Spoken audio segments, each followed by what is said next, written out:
টুটুল, তোমার অনুভূতি কি বলো? খাই কেমন লাগতেছে? অনেক ভালো লাগতেছে। ভালো হয়েছে। ঢাকায় এখনও ঠান্ডা পড়া শুরু হয়নি, তবে এই সময়টাতে ভুট্টা খেতে খুবই ভালো লাগে, বিশেষ করে রাত্রিবেলার এই সময়টা। আর এই সময় আমরা আসলে ঘুরতে বের হয়েছিলাম, আমি, মামা আর হচ্ছে গিয়ে টুটুল।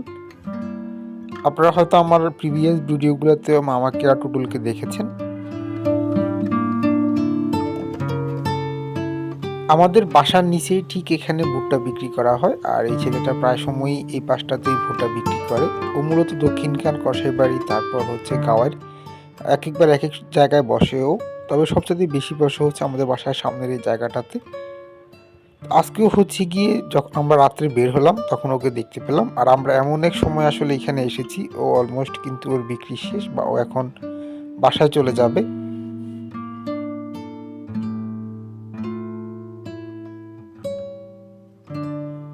তো হয়তো আপনারা দোকানদারকে দেখেই বুঝতে পারছেন ওর বয়স কিন্তু আসলে খুব একটা বেশি না। এই বয়সে আসলে ওর স্কুলে থাকার কথা বা পড়ার টেবিলে থাকার কথা।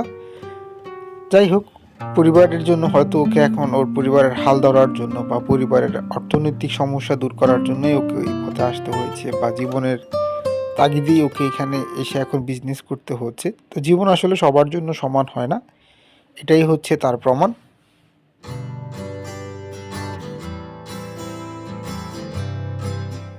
তো আমিও আসলে ওর কাছ থেকে নিয়ে একটু দেখতে চাচ্ছিলাম ওর এটা দিয়ে যে হাওয়া বের হয় এই মোটরটার সাহায্যে। আমার কাছে প্রথমে একটু সহজ মনে হচ্ছিল যে না, ও খুব সহজে এটা ঘোরাচ্ছে, কিন্তু পরবর্তী সময়ে মনে হলো যে না, ভালো পরিশ্রম আছে কিন্তু, এবং দীর্ঘ সময় ধরে এটা ঘোরানোর ক্ষেত্রে কিন্তু হাতও ব্যথা করে। তো যতটা সহজ মনে হচ্ছিল ততটা সহজ না। তো অলমোস্ট কিন্তু আমাদের ভুট্টা তৈরির প্রসেসটা সব কমপ্লিট হয়ে এসেছে, আর এই প্রসেসটা কিন্তু খুবই সহজ। প্রথমে হচ্ছে কি কাঁচা ভুট্টাগুলোকে উপরে যে খোসা থাকে সেই খোসাটা ফেলে দেওয়া হয়, আর খোসা ফেলে দেওয়ার পরে ভুট্টাগুলোকে এখানে হালকা আগুনের মধ্যে দিতে হয়, আর এরপরে এগুলো আসলে খেতে খুব সুস্বাদু হয়। তো প্রথমে যে অবস্থায় থাকে হয়তো ওই অবস্থায় ভালো নাও লাগতে পারে, এরপর এগুলোকে আগুনে ভাজা হলে কিন্তু খেতে ভালোই লাগে, খারাপ না।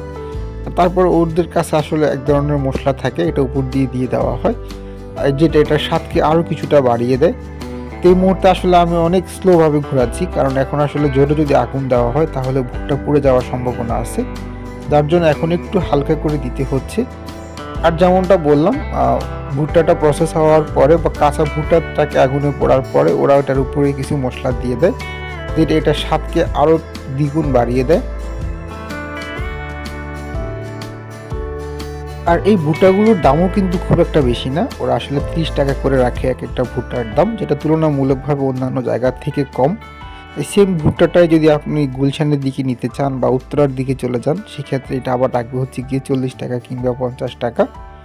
তো আমাদের এই পাশটা তো আবার জিনিসের দাম এমনিতেই একটু কম হয়ে থাকে।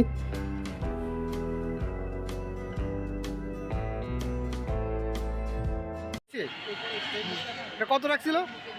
30 টাকা। মামা খাইবেন নি? আনে আনে খান না? না না, আমি খাবো না। ওকে, আল্লাহ হাফিজ।